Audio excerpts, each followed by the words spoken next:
መጣል። አዎ ጥቅስ ትጠይቃቸዋለህ። ጥቅስ ከሰጡ የሰጡን ጥቅስ ይዘህ ትመጣለህ። ከዛ ጥቅሱ ላይ እናወራለን። መልካም ጊዜ ይሆናል። አብርሃም ክርስቲያን ነው ወይ ምንድን ነው? አዎ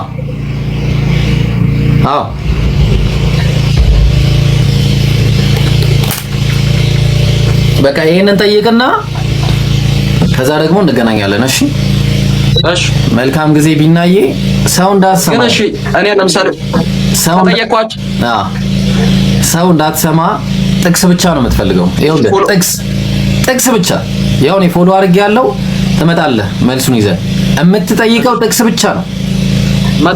አዎ ጥቅስ ትጠይቃቸዋለህ። ጥቅስ ከሰጡ የሰጡን ጥቅስ ይዘህ ትመጣለህ። ከዛ ጥቅሱ ላይ እናወራለን። መልካም ጊዜ ይሆናል። ኢየሱስ የባህሪ አምላክ ነው የሚል አንድ ጥቅስም የለም። አሁንም የምነግርህ ነገር ሶስተኛ የምነግርህ ነገር ደግሞ ምንድነው? አንተ ባላየኸው፣ ባልተባበርከው፣ ባልሰማኸው ነገር ትጠይቃለህ? አልጠየቅም። ለምን ተጠይቀው? እና አዳም ሲበላ አይተኸው ነበር? ፍሬውን አየው። ካላየኸው እንዳነበብኩት ካላየኸው ለምንድን ነው የምትጠይቀው ታዲያ? ሳያዩ የሚያምኑት ብፁዓን ናቸው። ማመን ነው እሱ። ሳያዩ ወንጀል የሚወርሱ አይደለም እኮ ያለው። ሳያዩ የሚያምኑ አለ እንጂ ሳያዩ የወንጀል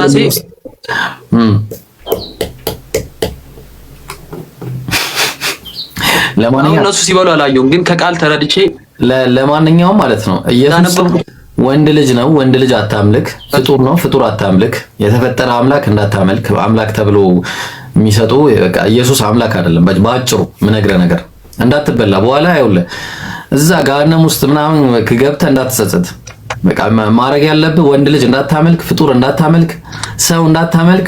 የሰው አምላክ የፍጡራን አምላክ የሆነ አንድ አምላክ አለ። መዝሙረ ዳዊት ምዕራፍ 50 ቁጥር 1 ላይ የአማልክት አምላክ ተብሎ ይጠቀሳል። እሱም ብቻ አምልክ፣ ከሱ ውጪ ሌላ አምላክ ማንም የለም ብሎ ነው ያስቀመጠው። ከኔ ውጪ አምላክ የለም ይላል ማን ነው እንትን ላይ ሲናገር ኢሳይያስ ላይ። ተግባባን?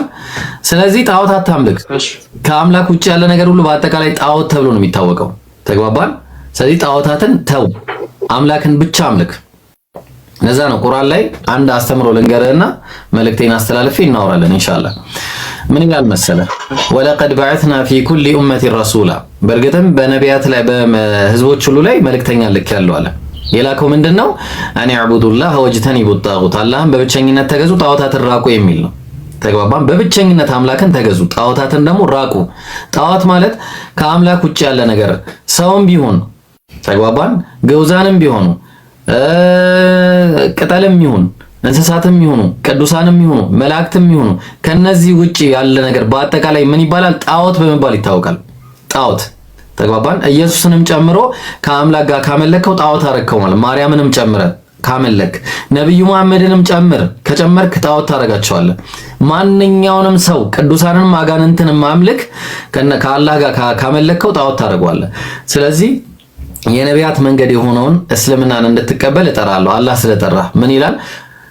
ቁል ያ እናንተ የመጻሕፍቱ ሰዎች ሆይ ተዓለው ኢላ ከሊመቲን ሰዋኢን በይነና ወበይነኩም፣ በእኛና በእናንተ መካከል አንድ ወደ ሆነችው ቃል ኑ ይላል። እሱም ምንድነው?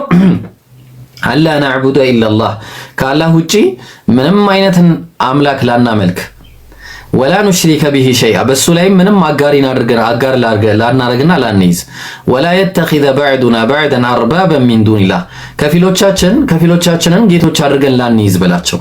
ስለዚህ ያው እንግዲህ እኛ እምቢ ካልክ ደግሞ እኛ ከሙስሊሞች መሆናችንን መስክርና ትሄዳለህ ማለት ነው። ስለዚህ አሁን አንድ አምላክን በብቸኝነት ማምለክ ያጣላል ቢና። እኔ ባለፈው ካንተ ጋር ክረምት ላይ ገብቻለሁ። ባለፈው ክረምት ላይ ከዛም ጥያቄ ነው የሆነብኝ። በቃ ብዙ ሰው እጠይቃለሁ ብያስ ምን ብዬ ልጠይቃቸው? ለምሳሌ እኔ አሁን ግራ የገባኝ ነገር ምን ብዬ ልጠይቃቸው? በቃ የምጠይቃቸው ማለት ነው ምን መሰለህ፣ አምላክ አንድም ሶስትም ነው ብሎ የተናገረ አንድ ነብይ ስጡኝ በላቸው። አንድ ያዝልኝ። ሁለተኛ ጥያቄ ኢየሱስ እኔ አምላካችሁ ነኝ አምልኩኝ ያለበት አንድ ጥቅስ ስጠኝ በላቸው። ሁለተኛ። ሶስተኛ የባይብል ጸሐፊያን ለምንድን ነው የማይታወቁት? ብትጽፍና ብትይዝ አሪፍ ነበረ። መጠይቀን ጥያቄ። እሺ ልጻፍና ልያዝ? አዎ ያዝ። ልጽፍና ልያዝ። እስክሪብቶ ይሽ ጻፍ።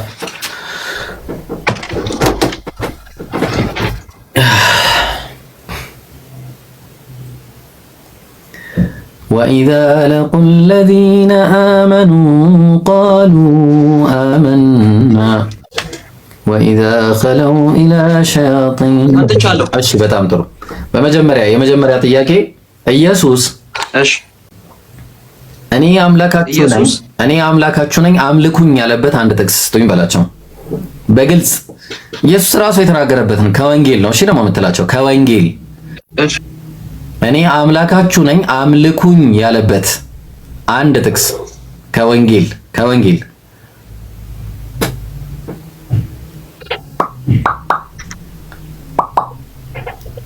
ቆይ ተረጋጉ ክርስቲያኖች ትገባላችሁ። እሺ ከሱ ጋር ልጨርስ። ኢየሱስ እኔ አምላካችሁ ነኝ አምልኩኝ ያለበት ነው። አዎ አንድ ጥቅስ። እሺ ሁለተኛ ሥላሴ መጽሐፍ ቅዱስ አብ ወልድ መንፈስ ቅዱስ አንድ አምላክ ናቸው የሚል አንድ ጥቅስ። አብ ወልድ መንፈስ ቅዱስ አንድ አምላክ የሚል አንድ ጥቅስ።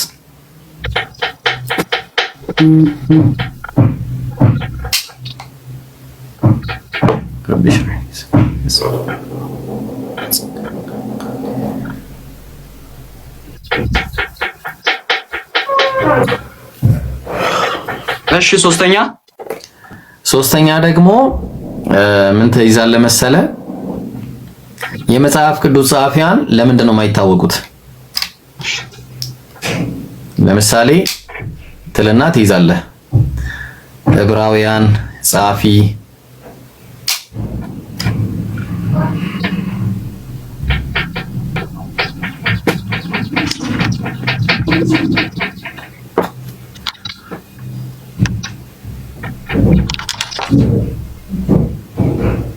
እሺ ለምሳሌ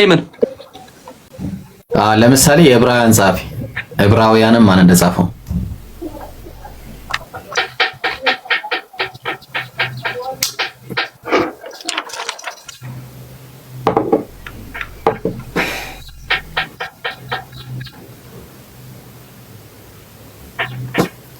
እሺ ሌላ አለ? ኧረ አለኛው አብርሃም እምነቱ ምን ነበረ? ክርስቲያን ነው ብቻ ልጠይቃችሁ። እቺን የመጨረሻ የአብርሃም እምነት ክርስቲያን ወይስ ሙስሊም? ማን ነው ክርስቲያን ወይስ ምንድነው ብለና ጠይቃቸው። የአብርሃም እምነት እሺ፣ የአብርሃም እምነት ክርስቲያን ነው ወይስ ምንድነው ብለና ጠይቃቸው። ከዛ ግን መልሱን ታመጣለህ። አብርሃም ክርስቲያን ነው ወይ ምንድነው? አዎ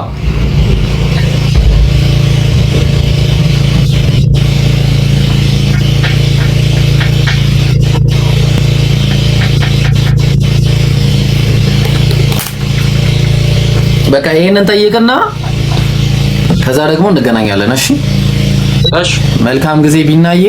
ሰው እንዳትሰማ እሺ። እኔ ለምሳሌ ሰው ጠየቅኳችሁ። ሰው እንዳትሰማ ጥቅስ ብቻ ነው የምትፈልገው። ይኸውልህ ጥቅስ ብቻ። ያው እኔ ፎሎ አድርጌያለሁ። ትመጣለህ መልሱን ይዘህ የምትጠይቀው ጥቅስ ብቻ ነው። ጥቅስ ትጠይቃቸዋለህ።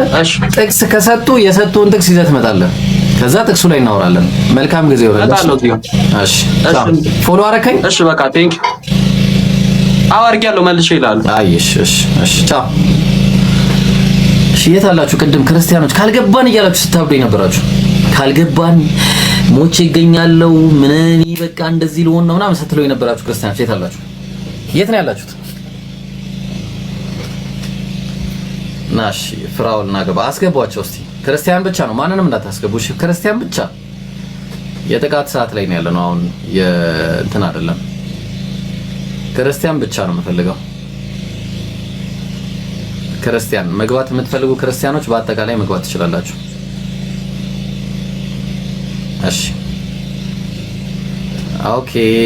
ሰላም ብያለሁ ወገኔ፣ እንዴት ነህ? ሰላም፣ እንዴት ነህ? ደህና ነህ? አለን እግዚአብሔር ይመስገን። አልሐምዱሊላህ። እሺ መጀመሪያ አንዴ ይቅርታ፣ ክርስቲያኖች ካላችሁ አንዴ ቁጥር አሳዩና ግቡ። እሺ ክርስቲያኖች ካላችሁ አንዴ ክርስቲያን ብቻ። እሺ ክርስቲያን የለም መግባት የሚፈልግ በኋላ አስገባኝ ምናምን እንዳትሉኝ እሺ። ካሁኑ መግባት የምትፈልጉ ቀደም እንትን ስትሉ የነበራችሁ ልጆች አሁን መግባት ትችላላችሁ። እሺ ኦልራይት ተዋህዶ። እሺ ፍራውል እንዴት ነህ? ወይ አለን ደህና ነኝ እግዚአብሔር ይመስገን። እሺ በጣም ጥሩ። ስላሴን የሰበከ አንድ ነብይ ስጠኝ እስቲ። የመጀመሪያ አራቱን ጥያቄዎች ልመልሳቸው፣ እሱንም አብራራለሁ።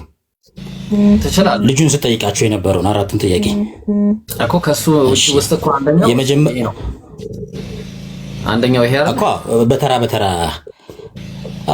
እሱንም እንደውም ከዚህ ልጅ ጀምርልህ መመለስ ሲባል ፍራኦልዬ ያው ባኬን ፖርዝ ነው የምናደርገው፣ ፊት ለፊት ነው የምናወራው። ከዛ ቀጥልና እሸት ከሆነ ልካለሁ። እሺ ይቻላል።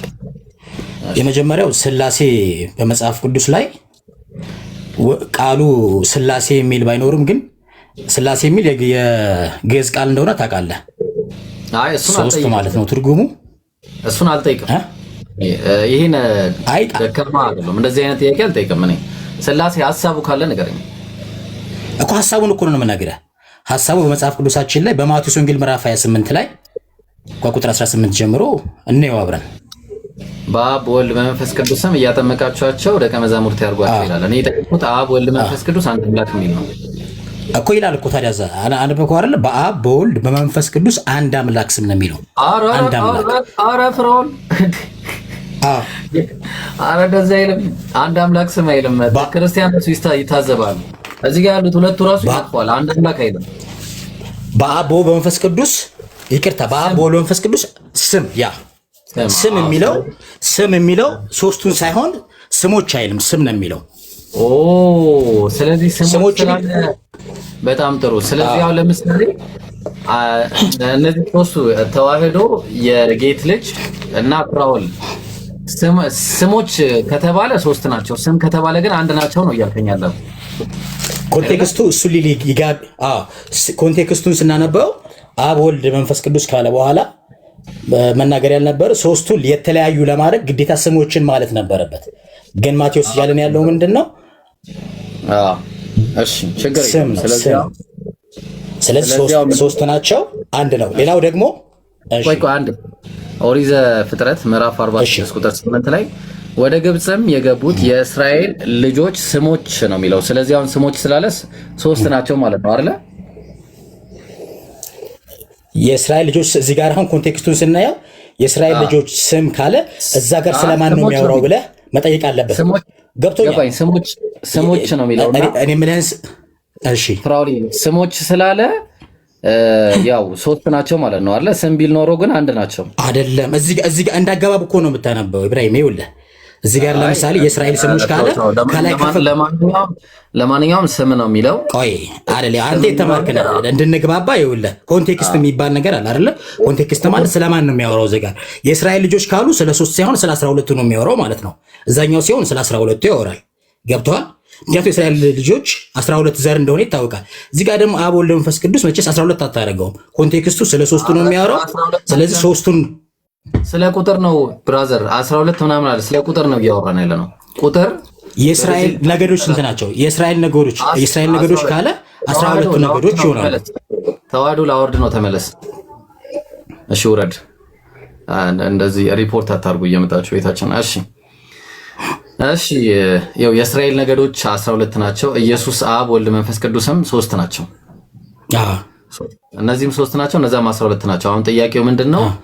አብ ወልድ መንፈስ ቅዱስ አንድ አምላክ ለመሆናቸው ስም ከሆነ ያገለገለ እንግዲያው የእስራኤል ነገዶችም 12ቱ አንድ ለመሆን ምን ያገለግላቸዋል? ስም የሚለው ነጠላ እንትኑ ያገለግላል ማለት ነው። ተግባባን? እሱ ደግሞ እንዳገባቡ ነው የሚለየው። ቅድምም አሁን ስትሰፋት የነበረው አንተ ልጁ ጋር ስታወራ ይኸውልህ እኔን እየሰማኝ ቆይ እስኪ ስለ አንድ ነገር ስናወራ ዳራውን መጠበቅ አለብህ አይደል? ኮንቴክስቱ ምን ሊል ይፈልጋል? ሊንግስቲካል አፕሮች አምጣሽ። ሊንግስቲካል የሆነ አፕሮች ስጠኝ እኮ የገባን። ለምሳሌ ልንገርህ እዚህ ክፍል ላይ ማቴዎስ ወንጌል ላይ ማቴዎስ ሊነገርን የፈለገው ነገር ምንድነው? ሰዎችን እንዴት አድርገን ባፕታይዝ እንደምናጠምቃቸው ነው አይደለ? ስናጠምቃቸው ሶስት አካላት ተጠቀመ አይደለ? ሶስት አካላት ከተጠቀመው በኋላ ግን ምንድነው እነዚህ አካላት ደግሞ አንድ መሆናቸውን ለመናገር ስም የሚለውን አንድ መሆናቸውን ለመናገር ስም የሚለውን ተጠቅሟል። ስሞች አይባልም ሲጀመር እንዴ? በአብ ወልድ ስሞች ይባላል እንዴ? ለምን አይባልም? እስቲ ስጠኝ እንደዚህ ብዜት ተጠቅሞ ስሞች ያለበት እስቲ አንድ ጥቅስ ስጠኝ እስቲ ባይብል ላይ አንድ ጥቅስ። ለምሳሌ ንገረህ ከበደ እንትና ተብሎ ማለት ነው የሆነ ሶስት ሰዎችን ጠቅሰህ የምትጠቀመው አብዥ ቃል ነው ወይስ ነጠላ ቃል ነው የምትጠቀመው? እኮ ስሞች ያለበትን ጥቅስ ስጠኝ አይደለም። ስሞች ያሉትን እንዴት ብዬ ጠቅስ እነግርሃለሁ። አሁን እኮ አንተ በሪው የለም እኮ ነው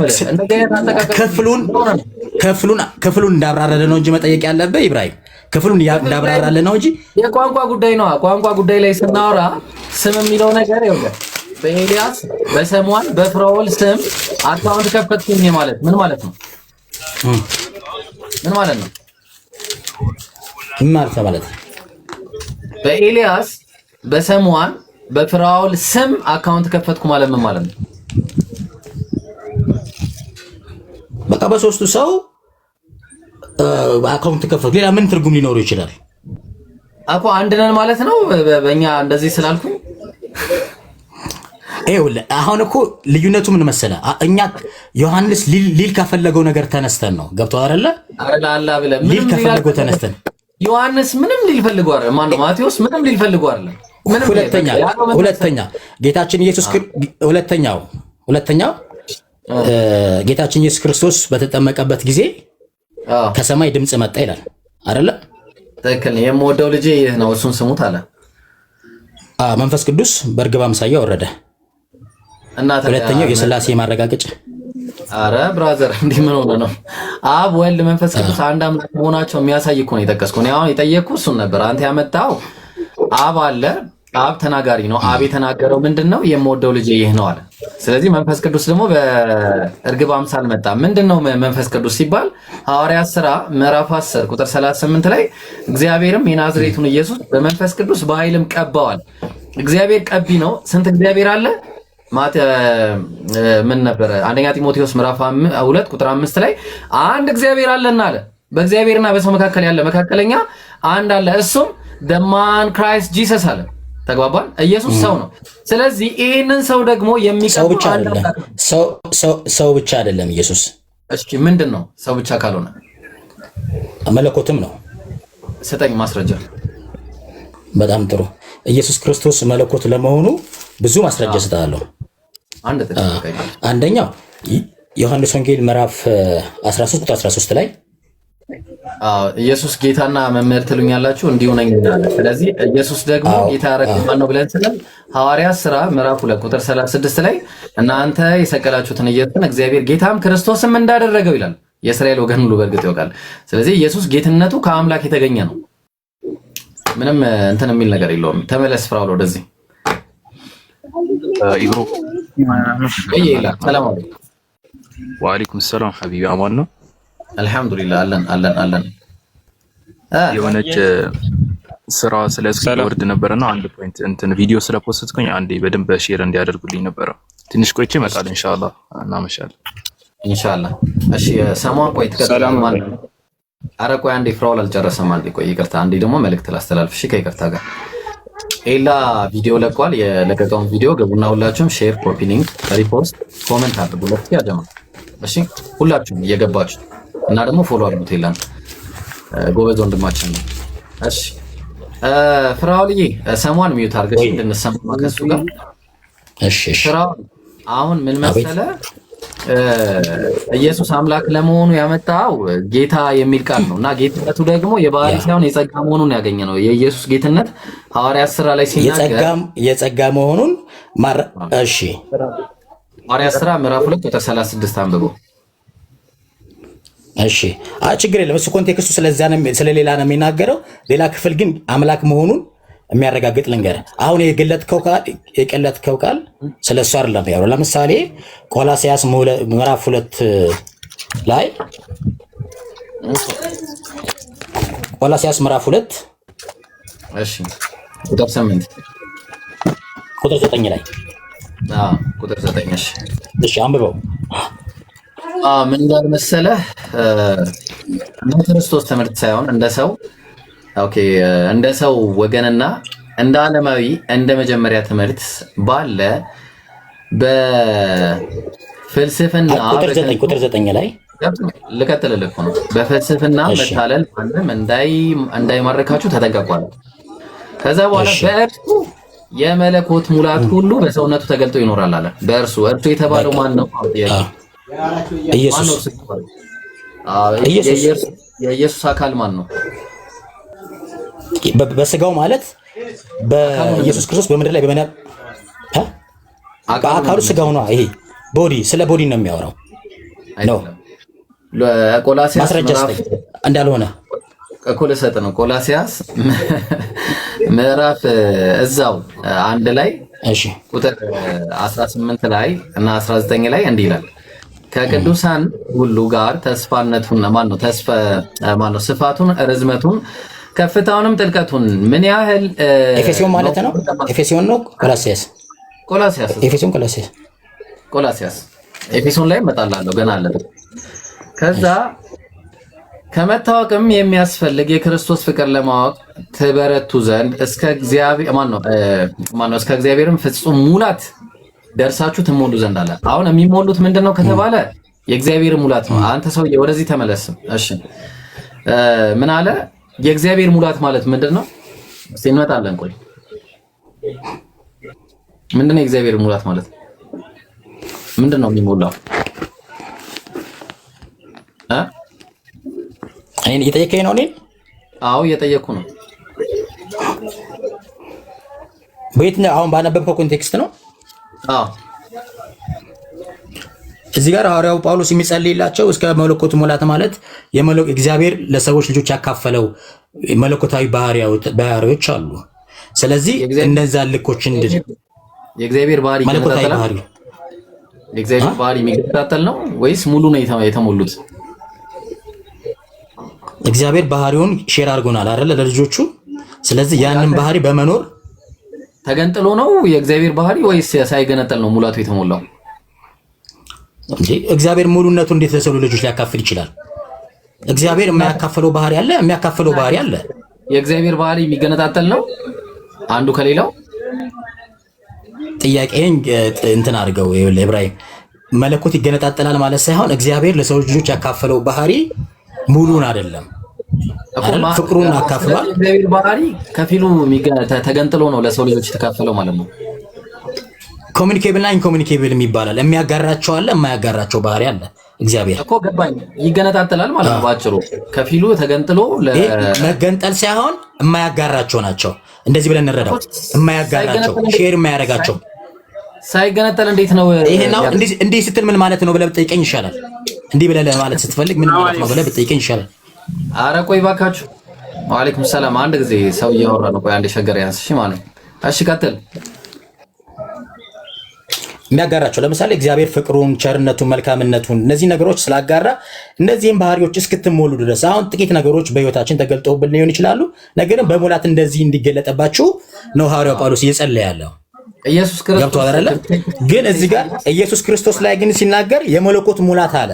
የመለኮት ሙላት ማለት ምንድነው? በስጋ ውስጥ አለ አለ። የመለኮት አምላክነት የአምላክነት ሙላት በሱ በስጋ ውስጥ ተገልጧል ይላል። ኢየሱስ የተሞላው ከዚህ ውጭ አይደለም። በነገራችን ላይ ማለት ነው እግዚአብሔርን የመፍራት እነዚህ እግዚአብሔርን የመፍራት መንፈስ ነው። እሱ ላይ ራሱ የተሞላው ይህ መንፈስ ነው። ከዚህ ውጭ የለም። ትንቢተ ኢሳይያስ ላይ ስንት ላይ መሰለ የተነገረው ማለት ነው። በአንድ ጊዜ ላውጣለህ። ትንቢተ 11 እኔ ልንገርህ። ትንቢተ ኢሳይያስ ምዕራፍ 11 እሱ ደግሞ ሌላ ነው። ምዕራፍ 11 ኧረ እንዴት ነው? ምን አለ? ቁጥር 2 ላይ የእግዚአብሔር መንፈስ የጥበብና የማስተዋል መንፈስ፣ የምክርና የኃይል መንፈስ፣ የእውቀትና እግዚአብሔርን የመፍራት መንፈስ ያርፍበታል አለ። ኢየሱስም ያረፈበት ከዚህ የተሻለ ነገር አይደለም። ይሄ ነው በቃ። የሰው ልጆችም የኢየሱስን አስተምሮ ሲከተሉ ይሄንን ነው ትሞላላችሁ እያለ የተናገረው። ለዛ ነው ቆላሲያስ ምዕራፍ 1 ቁጥር 1 ላይ ምን እያለ ይናገራል መሰለ? ቁጥር 24 ላይ አሁን በመከራዬ ስለእናንተ ደስ ይለኛል፣ ስለ አካሉ ማለትም ስለ ቤተ ክርስቲያን ይላል። ስለዚህ አካሉ ማለት ቤተ ክርስቲያን ነች። ስለዚህ ኤፌሶን 4:4 ላይ ደግሞ በመጠራጠራችሁ በአንድ ተስፋ እንደተጠራችሁ አንድ አካል አንድ መንፈስ አለ አለ። አንድ አካል የተባለችው ማነች? ቤተ ክርስቲያን ነች። ተግባባን? ስለዚህ እቺ ቤተ ክርስቲያን ደግሞ የኢየሱስ አካል ተብላ ትጠርታለች። ስለዚህ ኤፌሶን ምዕራፍ 1 ቁጥር 22 ላይ ሁሉን ከእግሩ በታች አስገዝቶለታልና ሁሉ ከተገዛ በኋላ ምናምን ካለ በኋላ ምን አለ? ቁጥር 23 ላይ እርሷም አካሉና ሁሉም በሁሉ የሚሞላ የእርሱ ሙላቱ ናት አለ። ተግባባን። ስለዚህ ከሷ ደግሞ ሰዎች ይሞላሉ። እግዚአብሔር አካሉ የተባለችው የኢየሱስ አካል የተባለችው ቤተክርስቲያን መሆኑን ነው የነገረን። ኢየሱስ የተሞላው አሁን ባነበብካለ ኢብራሂም አሁን ባነበብካችሁ ላይ የመለኮት ሙላት የሚል ነገር የለም። ኢየሱስ ልዩ የሚያደርገው ምንድነው? የመለኮት ሙላት የሚል ነገር ተጠቅሷል እዚህ ጋር። ሌሎቹ ላይ አለ ወይ እንደዛ የሚል? አሁን ቆላስይስ ምዕራፍ 1:18 ባነበብከው የመለኮት ማለት አምላካዊነት ማለት ነው። በስጋ ውስጥ እኮ ነው የሚለው። በስጋ ውስጥ በሙላት ተገልጧል። ይሄ ማለት ምን ማለት ነው? እሺ አንድ ጊዜ ምን ማለት ነው? ዲቫይን ኔቸር ማለት ምን ማለት ነው? አምላካዊ ተፈጥሮ ማለት ነው። ወይም ደግሞ የአምላክ ባህሪ እንደማለት ነው። የአምላክ ባህሪ እንትሞላለህ እንጂ መለኮት አይደለም አንተ ውስጥ መጥቶ የሚሞላው። ተግባባ። ዲቫይን ኔቸር ነው። የዲቫይን ኔቸር ነው አንተ ውስጥ እኮ ያ ገባኝ። አንተ ውስጥ የሚመጣው ዲቫይን ኔቸር ነው። በበቃ በዲቫይን እንደዛ ነው። ይሄ መነሻ የሚሆነ ለምንድን ነው ታውቃለህ? አይደለም እኮ እና ታዲያ ይሄ እኮ ታዲያ ሰው እንደው ይሄ እኮ for the full content of divine nature living Christ in humanity በስጋ ውስጥ አምላካዊ ማንነት ወይም ደግሞ አምላካዊ ዲቪኒቲ የሆነ ማንነት በሱ ውስጥ ያድራል ነው። ወይም ደግሞ አለ እንደማለት ነው። ዲቫይን ኔቸር ማለት በባህሪ ያ ዲቫይን ኔቸር የተባለው የቀደም የተባለው በባህሪ እኮ ነው ያልኩህ። ቀደም እኮ አለ ኢየሱስ መለኮታዊ ባህሪ የለውም እኮ ነው ያልኩህ አይደል? አንተ እኮ ይሄንን ነው ያልኩህ ያለሁት ይሄንን ነው ብራዘር። እግዚአብሔርን በመፍረማን ነው። ይቅርታ የእግዚአብሔር መንፈስ አለ። የእግዚአብሔር መንፈስ ምንድን ነው? መጀመሪያ ነገር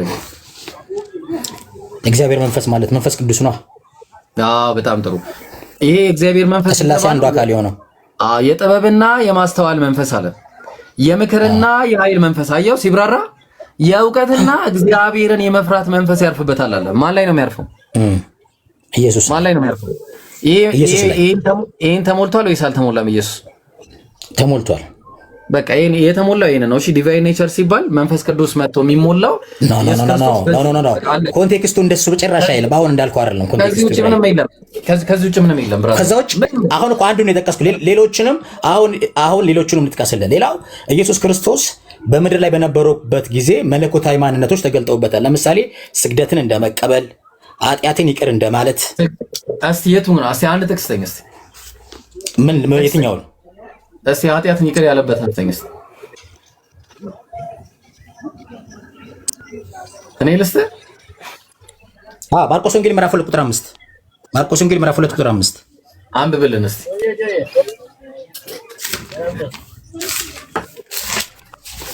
ይሄን ጥቅስ ማለት ነው ወላሂ ለራስ ትልቅ ጉድጓድ እንዲቆፍር ነው የመጣው። እንደዚህ ትልቅ ጉድጓድ ወላሂ ነው። በጭራሽ ወላሂ በጭራሽ። እሺ ተከተለው። ጉድጓዱን ራስ ቆፍረ ራስ ተገበታለህ። ይድቀጥል። በጭራሽ። ማርቆስ ወንጌል ምዕራፍ 2 ቁጥር 5 ላይ ኢየሱስም ቁጥር 5 ላይ ኢየሱስም እምነታቸውን አይቶ ሽባውን አንተ ልጅ ኃጢአትህ ተሰረየችልህ አለው ይላል። በጣም ጥሩ። ስለዚህ ኃጢአትን ይቅር ማለት ነቢያቶች ኃጢአትን ይቅር ማለት ስልጣን አልነበራቸውም አይደለ? ነቢያቶች ኃጢአትን ይቅር ማለት አንተ አጣላንም የጌት ልጅ ውረድ። እሺ በቃ እንደዚህ የምትሄድ ከሆነ አወርዳለሁ። ሁለተኛ እንዳገባ እዚህ ይቀጥል። እሺ ከዛም ከጻፎቹም አንዳንዶቹ በዚያ ተቀምጠው ነበረ። በልባቸውም ይህ ሰው ስለምን እንደዚህ ያለ ስድብ ይናገራል? ከአንዱ ከእግዚአብሔር በቀር ኃጢአትን ሊያስተሰርይ ማን ይችላል አሉ ይላል። አንዴ ስድቡ ምን ነበረ? እሺ ስድቡ ምን ነበር? ለምን ኃጢአቱን ይቅር ማለት እንዴት በእግዚአብሔር ላይ እንደመሳደብ ነው።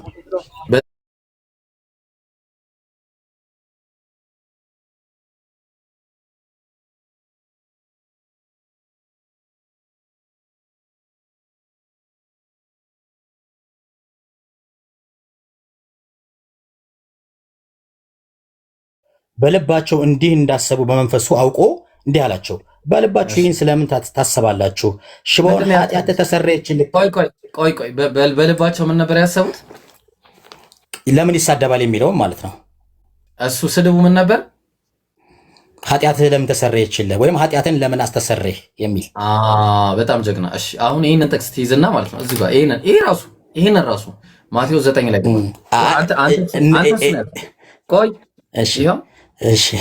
ራሱ ጥቅስ ነው ራሱ ጥቅስ ነው።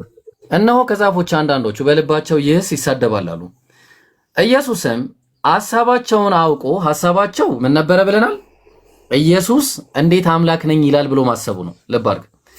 አውቆ እንዲህ አላቸው፣ ስለምን በልባችሁ ክፉ ታስባላችሁ? ክፉ ያሰቡት ምንድነው መሰለ?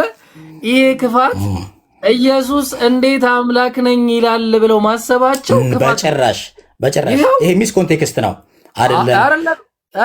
አረ እሱ ነው። ለዛ ነው ቀጥታ እንውረድ። እኔ አረ ለክፍሉ እንዳብራራ ድል ስጠኛ። እንጨርሰው፣ ጥቅሱን እንጨርሰው። ኃጢአት ተሰረየችልህ ከማለት ወይስ ተነስና ሂድ ከማለት ማናቸው ይልቃል አለ። እውነቱን ነው። በጣም አሪፍ። ተነስና ሂድ ማለት በጣም ከባድ ነው። ምክንያቱም ሽባን ቀላል ነው እንጂ አረ በጣም እንኳን ኢየሱስ ማንም በጣም ሲምፕሉ ነገር ነው እንጂ ማነዛዘር አይጠበቅበትም። እንደዛ ከሆነ እሺ ተወው፣ ለነሱ የሚሻለው ከሰማይ ነው። ኢየሱስ እኮ ክፉ ሀሳባቸው ያለው ምንድነው? እኔ እንዳብራራ ብትፈቅድልኝ ጥሩ ነው። እሱ ላይ እንመጣለን እኮ አሁን እነሱ ከዛ ምን እንዳሰቡ ልናይ እኮ ነው መጨረሻ ላይ። ነገር ግን በምድር ላይ ኃጢአትን ያስተሰርይ ዘንድ ለሰው ልጅ ስልጣን እንዳለው አለ። ስልጣን ይሰጣቁም በቃ ማን ነው ስልጣን እንዳለው። ስለዚህ አየህ በቃ ይሄ ሁለተኛ ጥያቄ ነው የሚሆነው። መጀመሪያ አምናል ማለት ነው ማስተሰሪ ነው ያመንኩት ስልጣን እንዳለው እያልከኝ ነው። ማን ነው ስልጣን እንደሰጠው እኮ ማለት ሁለተኛ ጥያቄ ነው። ይሄ ስድቡ ክፋት ነው አለ። በቃ ስድቡ ክፉ፣ እናንተ ክፉ ነው ያሰባችሁታል። ክፉ ያሰቡ ኢብራሂም መጀመሪያ ቁጥር 6 ላይ ያነበብከው ለራስህ እኮ መለስከው። በምድር ላይ የሰው ልጅ ኃጢአትን ያስተሰርይ ምን ይመለስ? ቁጥር 6 ላይ ደግመህ አንብበው። ቁጥር 6 ላይ አንተ ራስህ ኢየሱስ ቆይ አንዴ ከዚህ ነው የሚጀምረው። ቁጥር 6 አንብበው፣ ግድ የለህም። ቁጥር 6 አንብበው፣ የትም አትሄድም እኮ ላንብብ። ነገር ግን በምድር ላይ ኃጢአትን ያስተሰርይ ዘንድ አለ ለሰው ልጅ ስልጣን እንዳለው ማን የሰጠው? እግዚአብሔር። ሐዋርያት ሥራ ምዕራፍ 5 በቃ ይኸው። ስለዚህ ስልጣን አለው ማለት ነው እኮ። ትክክል ነህ። በስልጣን ነው እንጂ እኔ አምላክ ስለሆንኩ አይደለም ነው እያለ ያለው። በቃ እዚህ ከተስማማን ደግሞ ሁለተኛው ላብራራው ሳይሆን ቆይ አንዴ እያለ ያለው እኔ አምላክ የትኛው ነብይ ነው ኃጢአትን ይቅር ያለው? የትኛው ነብይ ነው ኃጢአትን የማስተሰረይ ስልጣን የተሰጠው? ቆይ እሱ ላይ እንመጣለን። አንዴ ኢየሱስን እንጨርስ። አንዴ ኢየሱስ ያለው እኔ አምላክ ነኝ ሳይሆን ያልኩት አምላክ በሰጠኝ ስልጣን ነው ያስተሰረይኩት ነው እያላችሁ ያለው። ለዛ ነው ቀጠለና በዚያን ጊዜ ሽባውን ተነሳና አልጋን ተሸከምና ወደ ቤት ሄዳለሁ። ከዛ ቀጠለ ተነስቶም ወደ ቤቱ ሄዳ እና አምላክ ነው አሉት እንዴ። ከዛ በኋላ አረ ቢስሚላ ህዝቡም አይተው ተደነቁ። ምንድን የተደነቁት? ለሰውም እንዲህ ያለ ስልጣን የሰጠ እግዚአብሔርን አከበሩ። አየው ማን የሰጠው? እግዚአብሔር ነው የሰጠው። የት ነው የሰጠው ካለ ላሳየን። ሐዋርያት ሥራ ቆይ እዚህ ጋር እንጨርስ እንጂ እንጨርስ መቼ እንጨርስን?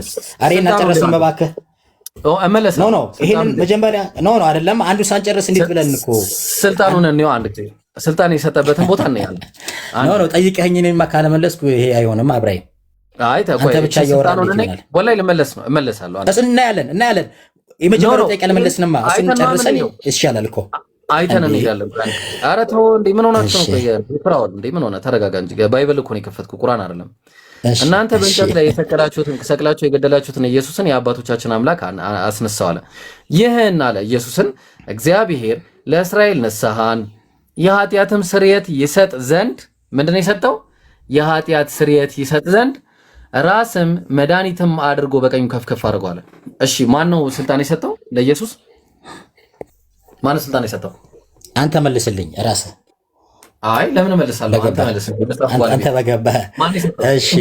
እሺ ኢብራሂም፣ እሺ ችግር የለም እመልስልሃለሁ እኮ እኔ አልመልስም አላልኩም፣ ግን መልስ መጀመሪያ። እሺ እግዚአብሔር እንደሌለ የፈለከው እሺ አንድ መጽሐፉ ነው የሚለውን ነው የምፈልገው።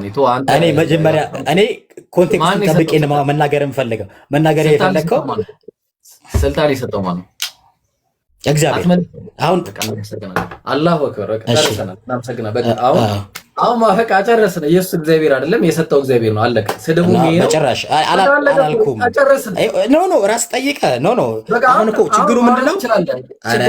ብዙ ሰው ስለማይሄድ እንዳይታዘበ፣ ምክንያቱም ለኔ ምድል እየሰጠኝ ችግር የለውም። አሁን ማውራት ትችላለህ። ያንተ ጥያቄ ምንድነው? ሚውት አድርጉ በላቸው። ያንተ ጥያቄ ምንድነው? ኢየሱስ ክርስቶስ በምድር ላይ ኃጢአትን የማስተሰረይ ስልጣን የለውም የሚል ነበረ። የመጀመሪያ አላልኩም ብልሃን እንጂ አላልኩም። ከዛ በኋላ እኮ ነው አሁን የታጠፍከው። አላልክም እንደዛ? ኢየሱስ ክርስቶስ በምድር ላይ ኃጢአትን የማስተሰረይ ኧረ እባክህ ኧረ ለአላህ ብላችሁ ሚዩት አድርግ። ተዋህዶ ምን ሆነ ነው ኃጢአት ያስተሰረይበትን ጥቅስ አምጣ ነው ያልከው። ወይ ላስተካክላይ አትጣሉ። እሺ መውረድ ፈልገህ ነው? ተዋህዶ አንዱ እዚህ ጋር እያወራን ያለ ነው ሰዎች ነን። እሺ ፍራውል ምን አልከኝ መሰለህ? ኢየሱስ ኃጢአትን አስተሰረያል ስለ ኢብሪዬ አስተሰረያል ስለ አላ የት አምጣልከኝ? አምጣልከኝ ይሄ ሳሳየህ ወይ ፍራውል ያልከኝ ምን መሰለህ? ኢየሱስ አምላክ ለመሆኑ የሚያሳየኝ ሁለት ነገሮችን ልስጥ አልከኝ። አንደኛው ስግደት ብዙ ነው፣ አልጨረስኩም። ባይተው ብዙ ነው፣ ትቀጥላለህ። ሁለተኛው ደግሞ ምንድነው አልከኝ? ኢየሱስ ኃጢአትን አሰረየዋል አልከኝ። አሃ አምላክ ስለሆነ ነው አምላክ ኢየሱስ ኃጢአትን ያሰረየው ብዬ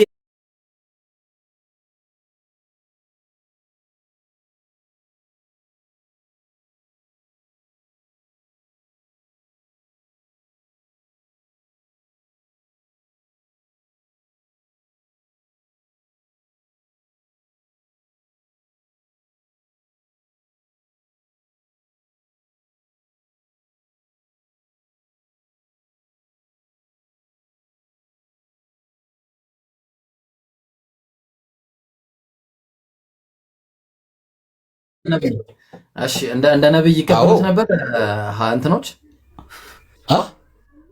እሺ ኢየሱስን ይረዱት ነበረ ሲያወራ ብዙ ጊዜ።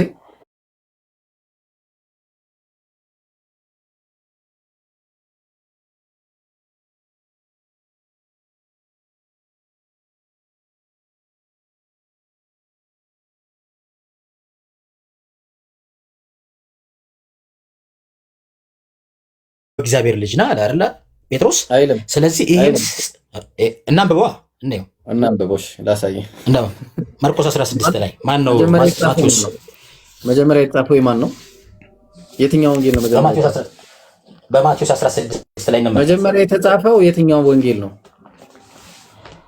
ጥያቄ አይደል ጠየቀኝ። እኔ ላንብብልህ በማቴዎስ 16 እኔ ማነብልሃለሁ። ስለዚህ ትመርጣለህ። እኔ ማነባለሁ፣ አንተም ታነባለህ፣ እንመርጣለን ማለት ከሁለቱ አንዱ የትኛው ትክክል እንደሆነ ትመርጣለህ። እሺ 16 13 ላይ እንደዚህ ይላል። እሺ ቀጥል። አንተ አንብብና እኔ ማነባለሁ። ቀጥል አንብብና እኔ ማነባለሁ። ኢየሱስም ወደ ፊልጵዎስ ቂሳርያ ሀገር በደረሰ ጊዜ ደቀ መዛሙርቱን ሰዎች የሰውን ልጅ ማን እንደሆነ ይሉታል ብሎ ጠየቀ። እነርሱም አንዳንዱ መጥምቁ ዮሐንስ፣ ሌሎቹም ኤልያስ፣ ሌሎቹም ኤርሚያስ ወይም ከነቢያት አንዱ ነው ይላሉ አሉት። እርሱም እናንተስ እኔን ማን እንደሆንኩ ትላላችሁ አላቸው። ስምዖን ጴጥሮስ መልሶ አንተ ክርስቶስ የሕያው የእግዚአብሔር ልጅ ነህ አለ። ኢየሱስ መልሶ እንዲህ አለው፣ የዮና ልጅ ስምዖን ሆይ በሰማይ ያለው አባቴ እንጂ ሥጋና ደሜን አልገለጠልህም። በጣም ጥሩ ይላል። አሁን ይሄ ማቴዎስ ኢዲት አድርጎ ያስቀመጠው ነው። አሁን ጥያቄው ደግሞ እዚህ ጋር ይመጣል። ያው ማርቆስ ወንጌል ምዕራፍ 8 ቁጥር 28 ላይ እንዲህ ይላል። ስለዚህ ቅድም ማርቆስ ወንጌልን ስገልጥልህ ለምን ወደ ላይ ሄድክ? ማርቆስ ብቻ አንተ እኮ ማርቆስ ወንጌልን ትተህ ወደ ሌላ ሄድክ። ፓራዶክስ እንዳይሆን ነው። አይውላ እሱ መጥምቁ ዮሐንስ፣ ሌሎች ኤልያስ፣ ሌሎችም ከነቢያት አንዱ ብለው ነገሩት አለ እና እናንተስ እኔ ማን እንደሆንኩ ትላላችሁ አላቸው ብለው ጠየቃቸው። ጴጥሮስም አንተ የሕያው ልጅ የሚል ነገር የለም ክርስቶስ ነህ አለው። ስለዚህ አሁን እኔ የሕያው ልጅ ነው በሚለው እሞግታለሁ። ኢየሱስ የእግዚአብሔር ልጅ ነው። ቆይ አንዴ ልጨርሳለሁ። በመጀመሪያ ደረጃ ይሄ ኢዲት የተደረገ ነው። ኢዲት በተደረገ ጥቅስ መሞገት አይቻልም። ሁለተኛ ደግሞ ሞግት ማስረጃ ምንድን ነው? ኢዲት እንደተደረገ ምንድን ነው ማስረጃ? መጀመሪያ ማን የተጻፈው? ኢዲት እንደተደረገ ማስረጃ ምንድን ነው? መጀመሪያ ሁሉም በመንፈስ ቅዱስ አይደለም። ልክ ነህ። ክሮኖሎጂካል ኦርደር አላቸው። ልክ ነህ። አንዱ ካንዱ እሱ እኮ ለእኔ ማተር አያደርግም። አንዱ ካንዱ አያደርግም፣ ለእኔ አያደርግም። ለምን እንደማያደርግ ልንገርህ። ማስረጃ ላምጣ። ማተር እንደሚያደርገው እሺ ንገረኝ። ማተር እንደሚያደርግ ማስረጃ አምጣ። አንዱ ካንዱ ማተር እንደሚያደርግ ማስረጃ ላምጣ። ይኸው እሺ አንድ ጊዜ አንድ ሃይፖቴሲስ አለ።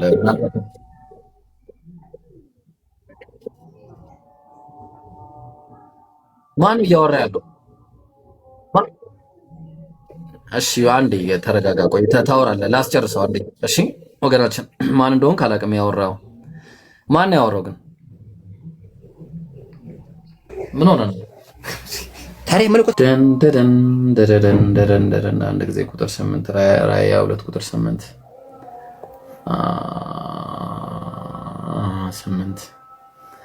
እሺ ይህንንም ያዩትና የሰማሁት እኔ ነኝ አለ። ማን ነው የሚለው?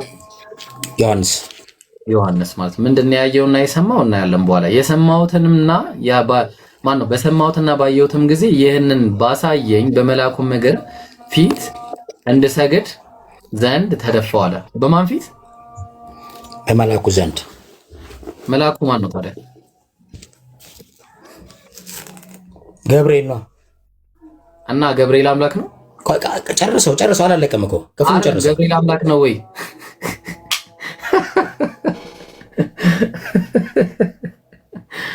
ሰው በራሱ ቆንጨራ ይመታል። በኋላ በቃ ይበቃል። ተዋህዶ ቀጥል። እዚህ ጋር ሊሰግድለት ሲል መልአኩ አልቀበልም ማለት ስግደቱን። ነገር ግን ኢየሱስ ክርስቶስ ግን ምን ልንለው ፈልጌ ነው፣ ሌሎች አካላት መላእክቶች ስግደትን አይቀበሉም። ነገር ግን ኢየሱስ ክርስቶስ ግን ስግደትን አክሴፕት አድርጓል ልል ፈልጌ ነው። አንተ ሌሎችም ስግደት ተቀብሏል ስላልከኝ። እሺ በጣም ጥሩ በጣም ጥሩ። እንግዲያውስ እንደዛ ስትሆን ደግሞ አንደኛ ነገሥት ምዕራፍ 29 ቁጥር 20 ላይ ምን ይላል? ይሄ ላምብብና ልጨርስ። እኔ ልውጣለህ። እቺ ላምብብና ልጨርስ። አልጨረስከውም። ቆይ ኧረ ድል ስጠኝ። እቺ ላምብብ። ኢየሱስ ክርስቶስ ስግደት እንደተቀበለ በማቴዎስ ወንጌል ምዕራፍ 14 ላይ ኧረ በቃ ተስማማው እኮ አልኩህ። ተጨረስን። አሁን ይሄን መልስ። በቃ ይሄ መጨረሻ ነው። አንዴ ምን አለ? አንደኛ ዜና ምዕራፍ 29 ቁጥር 20 ላይ ምን አለ? ጉባኤውም ሁሉ የአባታቸውን አምላክ እግዚአብሔርን ባረኩ፣ ራሳቸውን ማዘን ብለው ለእግዚአብሔርና ለንጉሱ ሰገዱ። ንጉሱ ማን ነው? ዳዊት። ለዳዊትና ለንጉሱ የምን ስግደት ነው የተሰገደው? ለአምላክና ለዳዊት አንድ ላይ የተሰገደው ምን አይነት ስግደት? መቼ ኤክስፔክት ይደረጋል? እዚህ ጋር ለዳዊት የተሰገደለት የክብር ስግደት ነው። እንደዛ ይላል ነዋ። ምክንያቱም እግዚአብሔር ሌላ አምላክ አታምልክ የሚል ለእስራኤል ትእዛዝ ሰጥቷቸው ነበረ። እስራኤል ይሄን ያውቃሉ እስራኤላውያኖች። ስለዚህ ያ አምላክ ማን ነው ብለው ነው የሚያምኑት? ያህዌ ነው አይደለ? ያህዌ አብ ማለት ነው አይደለ? ያህዌ አብ ነው አይደለ? አዎ። ከአብ ውጭ አምላክ አለ ብለው ያምናሉ? አያምኑም። በቃ ስለዚህ ይሄ ኢየሱስ ክርስቶስን በተመሳሳይ ልክ እንደ ዳዊት የተቀበለው የምን ስግደት ነው? የጸጋ ስግደት እንጂ የመለኮት ስግደት አይደለም። እሺ በጣም እናመሰግናለን። አሁን ሌላ ሰው ይቀጥል። ቀጥሉ። ተዋህዶ ቀጥል። ሰላም እንዴት ነህ? ኧረ ተዋህዶ ነው ተረኛ። አይ እዛ ቤት የቅድሙ ቤት ተጠርተ ነበርና መልእክት ላስተላልፍ ብዬ ነው። ጥራቸው፣ ኑ በላቸው፣ አስተላልፍ ድጋሚ። ሂድ ቀጥል። ተዋህዶ እንዴት ነህ ብሮ? ሰላም ነው አለው። እግዚአብሔር ይመስገን። እሺ ከምን ልነሳ? ምን ብለህ ለእኔ የምትጠይቀው ጥያቄ ተመሳሳይ ነው? አዎ ከፈለክ የኢየሱስን አምላክነት። እኔ ግን ስላሴ ላይ ነበር የተነሳ ነውና ስላሴ መናገር ሲከብደው ነው ክርስቶስ አምላክነት ላይ ገባው። ስለዚህ የኢየሱስ ክርስቶስ አምላክ መሆኑን እዚህ ጋር እናያዘውና አንድ ጊዜ ስላሴን የሰበከ አንድ ነብይ አለ። ኦኬ በነቢያት ስላሴ ይሰበክ ነበር። ሐሳቡ አለ እንደ መጽሐፍ ቅዱስ እንደ ክርስትና አስተምሮ ያው የስላሴ አስተምሮቱ ግልጽ በሆነ ቋንቋ የተቀመጠ ነውና አይ ስላሴን የሰበከ አንድ ነብይ አለ ወይ ነው ጥያቄው። መጀመሪያ እሱ አስተምሮቱ ላይ ይታላል። ነቢያት እኮ የተናገሩት እኮ ነቢያት እኮ ያስተማሩት እግዚአብሔርን ነው የሰበኩት። እግዚአብሔር ማለት ስላሴ ማለት ደግሞ እግዚአብሔር ነው። ሌላ የተለየ ነገር የለውም እኮ። ስለዚህ ተዋህዶ ሰላት የደረሰባችሁ ሰዎች ካላችሁ ሰላት ሂዱና ስገዱ። ማሻአላህ አላህ ይጠብቃችሁ። እሺ እኔ አልደረሰም፣ እኔ ጋር ሂዱና ስገዱ። በቃ እሺ ቀጥለ ተዋህዶ ስለዚህ አሁን ምንድነው ስላሴ ቃል በቃል የተጠቀሰ የተገለጸበት የመጽሐፍ ቅዱስ ክፍል አለ ወይ ከሆነ የለም ነው ሐሳቡ። ግን ከኦሪት ዘፍጥረት ጀምሮ እስከ ራዕየ ዮሐንስ ድረስ ሐሳቦቹ አሉ ነው፣ አስተምሮቱ አለ ነው። ስለዚህ ማስረጃ ከኦሪት ዘፍጥረት እንነሳ እንጀምር። እችላለሁ። እሺ ኦሪት ዘፍጥረት 3 ጀምረን እንነሳለን። ምንድነው ኑ እንፍጠር አለ ከሚል እንነሳ። እችላለሁ። እሺ አውጣልኝ እንዳልወጣ እንትኑን ጥቅሱ። እሺ ኦሪት ዘፍጥረት ምዕራፍ 3 ቁጥር 22 ላይ እግዚአብሔር አምላክ እኛም እያየን ይብሩ ወደዚህ እያሳየከ እየታየን ስላልሆነ ይታየን። እሺ አንድ ጊዜ ቆይ አንዴ። እሺ ምን መሰለ አሁን የጠቀስከው 3 ላይ ያለውን ነው ወይስ ኑ እንፍጠር የሚለውን ነው? የትኛውን ነው? የሶስት ነው። ኑ እንፍጠር 3ንም እናያለን። ኑ እንፍጠር የሚለው አውጣ። እሱ ስንት ላይ ነበር? አይ ቲንክ 5 ነው ወይስ ስንት ነው? ኑ እንፍጠር ከይስ አይ እዛው ነው 2 ምናምን ነው። ሁለት ስንት ላይ ነበረ? እንደ ምሳሌያችን እንፍጠር ምዕራፍ እንደ ምሳሌያችን እሱማ ዘፍጥረት 1:26 ነው። እሱ 1:26 ነው። እዛ ላይ እሺ ጥሩ ላውጣለሽ። እሺ እግዚአብሔር አግኝቻለሁ፣ ሃርድ ኮፒ አውጥቻለሁ። ጥሩ እግዚአብሔርም አለ ሰውን በመልካችን እንደ ምሳሌያችን እንፍጠር፣ እንስሳትና ምድርን ሁሉ በምድር ላይ የሚንቀሳቀሱትንም ሁሉ ይግዙ አለ ይላል። ጥሩ ነው። ስለዚህ እግዚአብሔር አለ ይላል፣ ሰውን በመልካችን ይላል። ስለዚህ ይሄን አስተምሮ በክርስትና አስተምሮ የሥላሴ ሐሳብ ነው ብለው ተተርጉሟልና ስታየው እንግዲህ እግዚአብሔር አንድ ሆኖ አለ ይላል። ከዛ ደግሞ ሰውን እንዴት በመልካችን እንደ ምሳሌያችን እንፍጠር ይላል፣ አብዝቶ ይናገራል። ስለዚህ ብዛቱ 4 5 6 1000 2000 መሆኑ አይታወቅም እንጂ ቅድመ ዓለም ሥላሴ በሶስትነት ይገለጥ አኗኗሩ በሶስት አንዱ ፈጣሪ በሶስቱ አካል ይገለጥ ይኖር የነበረ የተገለጠው ቀድሞውንም ይኖር እንደነበረ ከዚህ ትምህርት እንወስዳለን ነው። ትልቁ ነገር እዚህ ውስጥ አሁን የምንይዘው ምንድነው? መፍጠር የሚችል ማንም የለ። ስለዚህ ይሄ ፈጣሪ አንድ ነው፣ 4 5 የሚል ነገር የለም። አንደኛው ሐሳብ ነው፣ ሁላችንም የጋራ የሚያስማማን ሐሳብ። 2 ይሄ ፈጣሪ ሲፈጥር የማንም ምክር ሐሳብ እንደሌለው ማንም ይስማማል። አንተ እንትንን የራስን አቋም ትገልጣለህ። እንደ ክርስትና አስተምሮት በመፍጠሩ ፈጣሪነቱ ከሚረጋገጥባቸው ዋነኛ ምክንያቶቹ አንዱ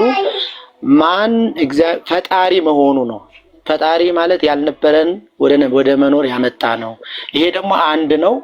ይህ ፈጣሪ ደግሞ ምንንም ሲፈጥር በማንም ምክር ሐሳብና ከማንም ጋር በምድር ላይ ያሉትንም ይሁኑ በላይም ያሉ በምድርም ያሉትን ሲፈጠሩ አጋዥ ረዳት የለውም ብለን እናምናለን ነው። ስለዚህ ታዲያ ለምንድነው አለ ብሎ ራሱ እዚህ ላይ እናውራ አንድ ጊዜ። በመጀመሪያ ከይቅርታ ጋር እንፍጠር አይልም። ይሄን ታውቃለህ? አቤት እንፍጠር አይልም። በዕብራይስጡ እንፍጠር አይልም። ምንድነው የሚለው? እንስራ ነው የሚለው። እሺ ከምን አመጣው? የዕብራይስጡ ኦሪት ዘፍጥረት ምዕራፍ 1 ቁጥር 26 ላይ ምንድነው የሚለው? ተመልከት። ናአሽ ያው ሌታስ ሜክ ነው የሚለው። ሌታስ ሜክ ካለ በኋላ ግን እግዚአብሔር ሲፈጥር ቁጥር 27 ላይ ምን አለ? ሂ ክሬትድ ባር አየው ባራ ጥሩ ነው። ቆይ ጥሩ እንስራ። እሺ በእንስራና በእንፍጠር መካከል ግራማቲካል ለውጥ አለ ነው እያገኛለሁ። በጣም ልዩነት አለ። ራሱ መጽሐፉም የሚያስቀምጠው ለዛ ነው። ተግባባን? መጽሐፉም ለያይቶ ያስቀምጠው ለዛ ነው። አይተህ ከሆነ ዘፍጥረት 1:1 ላይ በረሺት ባራ ኤሎሂም ይላል። እግዚአብሔርም በመጀመሪያ ሰማይና ምድርን ፈጠረ ይላል። በረሺት ባራ አለ። ባራ ማለት መፍጠር ነው። ለመፍጠር ሁልጊዜም የሚጠቀመው ባራ የሚለውን ቃል ነው እግዚአብሔር። እዚህ ጋር ግን የተጠቀመው ናአሽ። ተግባባን? እዚህ ጋር የተጠቀመው ሌላ ቃል ነው። ሌታስ ሜክ እንስራ ነው። እንስራ ማለት ተግባባ። እንስራ የሚለው ቃል የተጠቀመበት እግዚአብሔር ከመላእክት ጋር እያወራ መሆኑን ለማሳወቅ ነው። ተግባባ። ለምንድን ነው ብለህ ካልከኝ እንየው። ለምሳሌ ቆይ እቀበላለሁ። በጣም ጥሩ ሀሳብ፣ ቆንጆ። ይሄ ቃል የተጻፈው በኦሪት ዘፍጥረት ነው የተጻፈው። ኦኬ፣ ኦሪት ዘፍጥረት መጽሐፍ ሆኖ መጽሐፍ ከመሆኑ በፊት ይሄ የመጽሐፍ ቅዱስ ክፍል በምንድን ነው መጀመሪያ ኦሪጂኑ ምንድን ነው? በምን ቋንቋ ነው የተጻፈው? በዕብራይስጥ። በዕብራይስጥ? በስ ጥሩ። ማስረጃ አለ እንዴ? በምንኛ ነው የተጻፈው? አይ እኔ እኮ አንተን እኮ ያመጣው በዕብራይስጡ እንስራ ነው የሚለው ቃል መጽሐፍ። ቆይ እኔ እኮ እንዳምን እኮ ነው። አይ እኔ አሁን እኮ አንተን ሐሳብ ኢግኖር ለማድረግ አይደለም፣ ማረጋገጫ ልወስድ ነው። አሁን የኛ የመጽሐፍ ቅዱስ ክፍሎች የተለያዩ ክፍሎች ኦሪጂናቸው የተለያየ ቋንቋ ነው። በጣም በተለያየ ቋንቋ ነው የተጻፉት እና መጽሐፍ ቅዱሱ በዕብራይስጥ ስለመጻፉ ማረጋገጫ አለ ወይ ለማለት ብዬ ነው። ሙሴ ምናዊ ነው? ሙሴ ምናዊ ነው? ሙሴ እስራኤላዊ ነው። እስራኤላውያን በምንድን ነው የሚግባቡት? አይ እንደሱም አይደለም እኮ ታዲያ እንግዲያውማ እንደዛ ከሆነ እኮ ሁሉም መጽሐፍ የተጻፉት እኮ እስራኤል ውስጥ ነው። ስለዚህ ለምን ሁሉም በዕብራይስጥ አልተጻፉም? እግዚአብሔር በምንድን ነው ያናገረው? ይሄኛው ይሄ ሎጂክ አይደለም። ኧረ በአላህ ኧረ ይሄ ሰው አሁን የማያጣላውን እንዲያጣላ አታድርግ። አንተ አሁን እኮ ቀላል ነገር መሰለህ። ዘፍጥረት እሺ በቃ እኔ መጽሐፉ የሙሴ መጽሐፍ ነው አይደለም? ሌታሰይ በቃ ኢብራሂም አያውቅም እንበል። በምንኛ ነው የተጻፈው? ይሄ ሎጂክ እኮ ነው። በምን እንበልሽ? በምን እንበለው? እስቲ በምን የተጻፈው? አይደለም ስምምነት ነው እንዴ? በምንድን ነው የተጻፈው? የመጽሐፉ ባለቤት እኮ እኔ ነኝ። አሁን የመጽሐፉ ባለቤት አንተ ጀግና፣ በቃ አንተ የመጽሐፉ ባለቤት። በምንድን ነው የተጻፈው ነገር? የተተረጎመውን መጽሐፍ ይህ ትርጉም ስህተት ነው። ጥሩ እኮ ነው። አንተ አሁን እኔ ከአንተ አንድ ትምህርት ልወስድ ነው። ስለዚህ አይደለም የሚለው ሰራ ነው የሚለው። በጣም ጥሩ። እንዴት ካልክ የኦሪት ዘፍጥረት የሙሴ መጽሐፍ ነው። የሙሴ መጽሐፍ የተጻፉት በዕብራይስጥ ነው። ዕብራይስጥ ቋንቋ ደግሞ የሚለው ፈጠረ የሚለው ትርጉሙ እንዲህ አይደለም። አንተ ነው ማስረጃ ያመጣው። ልክ እንዲሁ ማስረጃ ይሄ የሙሴ መጽሐፍ ይሄ የሙሴ መጽሐፍ ኦሪት ዘፍጥረት በዕብራይስጥ ለመጻፉ አርኪኦሎጂስት ሊሆን ይችላል፣ ታሪክ መረጃ ሊሆን ይችላል። ዶክመንት የሆነውን ነገር አጣርተው ነው ወይ ነው? ቀላል እኔ እንትን እንድላለን ላከብደው አይደለም አለ ወይ ነው? እርግጠኛ ነህ? በቃ ይበቃል። አሁን ምን እናደርጋለን መሰለ? ስለ ግሪክ ሰብቷጀንት እና ስለ ማሶሬት መጽሐፍ ታውቃለህ? አቤት ስለ ግሪክ ሰብቷጀንት እና ስለ ማሶሬት መጽሐፍ ታውቃለህ? አላውቅም። በቃ ለዛ ነው እኮ አሁን እሱን ነው የማታውቀው። ችግሩ የማሶሬት መጽሐፍ መጀመሪያው በዕብራይስጥ መጽሐፍ ተጽፎ ነበረ፣ ግን ከዛ በግሪክ ሰብቷጀንት ከክርስቶስ ልደት ቅድመ ልደት ማለት ነው ከ284 ኢብሮ አሁን እኮ አንተ የምትነግረኝ ማስረጃ አምጣ ነው እያልኩ ያለሁት። አሁን እኔም መዓት ነገር እናገራለሁ። መረጃ ታፋጥጠኝ ነው የምቆጠበው። ገብቶሃል? አንተ አሁን ይኸውልህ ቅልል አድርገውና ይሄን እዚሁ ጣጣ ውስጥ ከምትገባ በዕብራይስጥ ለመጻፉ ማስረጃህን ስጠኝ።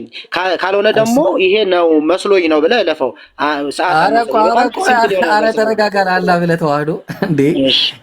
ይሄንን አለማወቅ በጣም ከባድ ነው። እኔ አሁን ሲጀመር ይሄ ምኑ ነው የሚከብደው? ማስረጃ ስለሌለ አላውቅም ያልኩህ። ማስረጃውን አምጣ። ቆይ እሺ ተረጋጋ።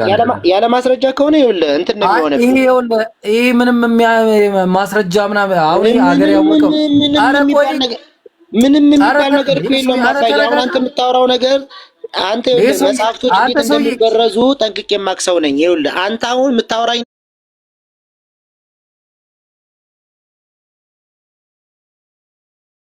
ነገር ማስረጃ ከሌለው አልቀበልም። አትድከም ነው እያልኩ ያለው። ኧረ ተረጋጋ። እሺ ማስረጃ አለ? ቆይ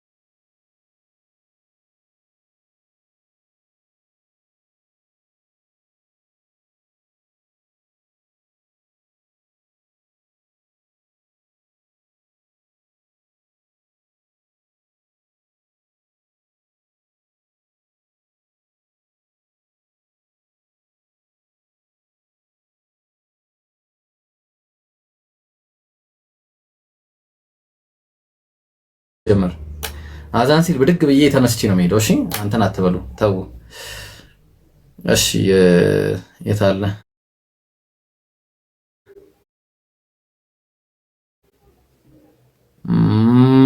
ኦልራይት ክርስቲያን መግባት የሚፈልጋለ? ክርስቲያኖች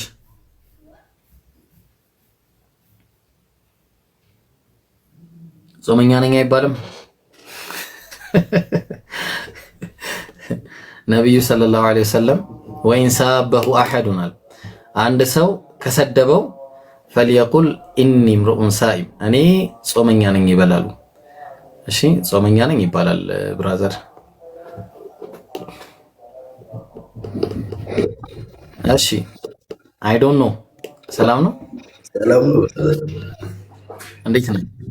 እግዚአብሔር ይመስገን። እሺ ኢየሱስ እኔ የምፈልገው ላይክ ቢግ ሶሻል ሚዲያ ያለውን ሰው ነበር በጣም ሳስስ የነበረው።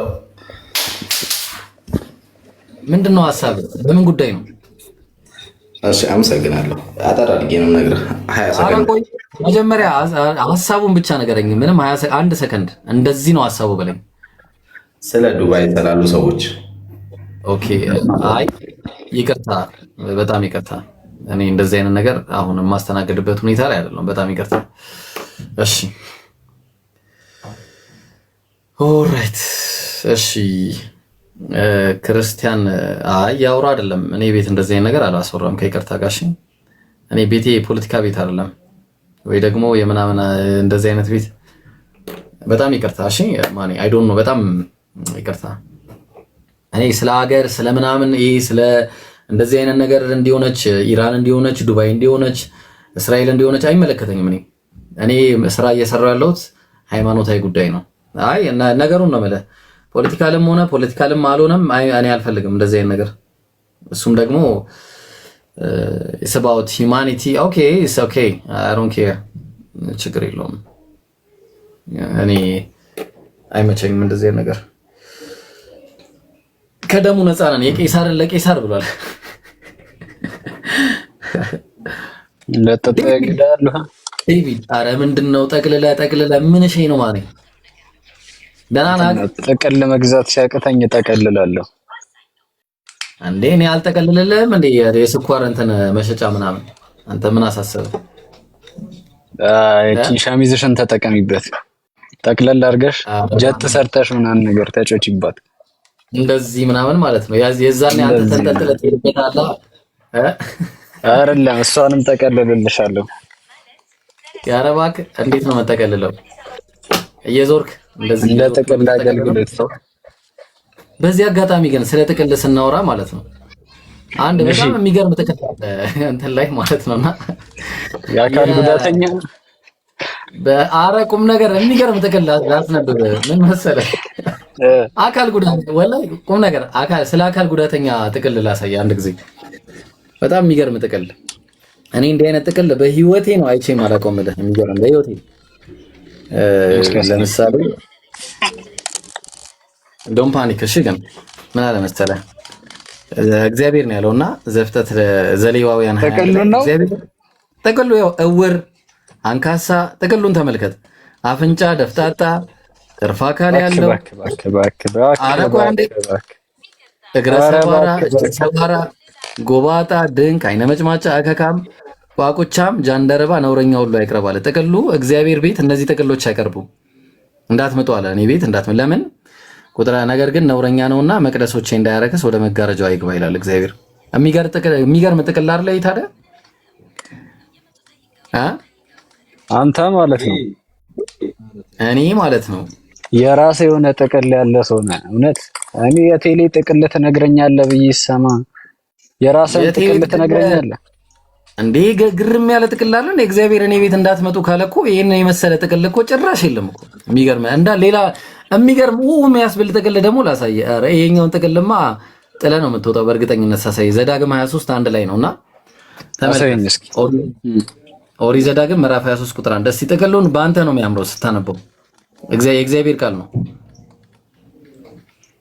በለው ኧረ ወዴት ነው የምለው? እንዴት ነው የምለው? ይሄንን እንዴና ባንተ ያምራል ትለኛለህ እንዴ? ምን አይነት ሰው ነህ? የእግዚአብሔር ቃል ነው አንዴ። የእግዚአብሔርን ቃል ደግሞ አንተ ነው ማንበብ ያለብህ። አታነካካኝ ሰውዬ። የአካል ጉዳተኛ የእሱ ቃል ነው። የእሱ ቃል እኮ ነው። የእሱን ቃል አንብብ ማለት ያነካካል እንዴ? በል አንተ አንብብልኝ። አንተ እንደጀመርከው ጨርሰኝ ነው አባት። ቅድሚያ ለታላቅ ማን ያረኝ መሽቀቁ እናታ እንደዛ እያልክ ካልሆነ እንዴት ይነበባል? ይቀልዳል። እሺ በል ቀጥል። ቀቁ ይለኛል እንዴ? ከዛ በለው እንጂ ራሱን። አረ ወዴት ነው ምለው? ማን እንዴት ነው እንዴ? ያማ ይሄን የመሰለ ጥቅል እንዴት ነው የሚባለው? ያማል እንዴ? ከዛ ምን አለ?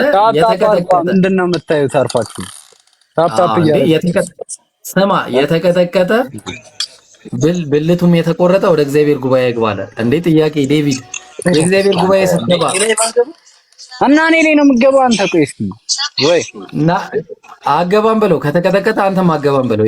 ከሌለ አረፈ እግዚአብሔርን አረፈ ይሄኛው ከሌለ አንተም አገባም በለው። የእግዚአብሔር ጉባኤ ንገረው። አስገባኝ ግድ የለም። እሺ እና እሺ ጌመን ጀምርና አንቀጥል።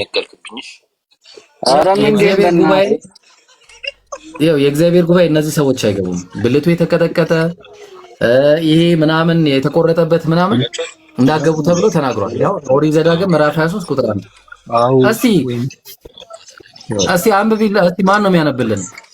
ፍሬገነት እስቲ አንብቢልን የእግዚአብሔርን ቃል እስቲ አንተ። እስኪ ረፍሽ ቆይ በእናትህ ዳይማ እንዴ ልበላይ ነው እንደ አንተ። ፍሬገነት አንብቢልን አንዴ። ፍሬገነት ታነቢልናለሽ? የእግዚአብሔር ቃል ይነበብ እስቲ። የእግዚአብሔር ቃል አንብቡልኝ እስቲ። ኧረ እስቲ ለምን ነው የምታፍሩት? በእግዚአብሔር ቃል ኧረ አንብቡ እንዴ! ምን ሆናችሁ ነው እናንተ? ስማ ማፈር ምናምን ሳይሆን አንተ አንብበው ነው። አንተ ነው የጀመርከው። እሺ ቀቁ ቀጥታ ቀቁ የሚል ነገር የለም እንዴ ከ18 ዓመት በታች እኔ ባወጣልህ ማለት ነው የእንትኖቹን እግዚአብሔርን ነው የምልህ ባወጣልህ የሙስሊሞችን። እሺ በቃ እንደዛ ከሆነ ቆይ ላሳየህ። ማሌ ዘሰለሞንን ላሳየህ እስቲ። ይሄኛው ራሱ አለ፣ ያው የእናንተም ራሱ አለው። ማሌ ዘሰለሞን ቅዱስ አለ። ትከፍተዋለህ? መጽሐፍ ቅዱስ የለኝም እኔ ለጊዜው ቤት አይደለም እኮ። ይሄው የእግዚአብሔር መጽሐፍ ነው። ጥቅሱን ከፈለከ መያዝ ትችላለህ። አለኝ ይሰጣል። እድል እንደ እግዚአብሔር እስኪ ዝም በል። ይሄ ኦቲ የሆነ ልጅ በእናትህ አንተ በእናትሽ ኧረ ወደዛ ሄዱ እባክህ። አሁን ከእናንተ ጋር የምዘዘግበት ጊዜ የለኝም ጋይስ። አንድ ጊዜ ሰላት የደረሰ እኔም ይቃም እያለብኝ ነው። አንድ ጊዜ ግን አንድ ሰው ላናገርና ከዛ በኋላ እንቀጥላለን። እንዴ ምን ሆናችሁ ነው? ትወዳላችሁ በቃ ይሄ ወከባ ምናምን። እሺ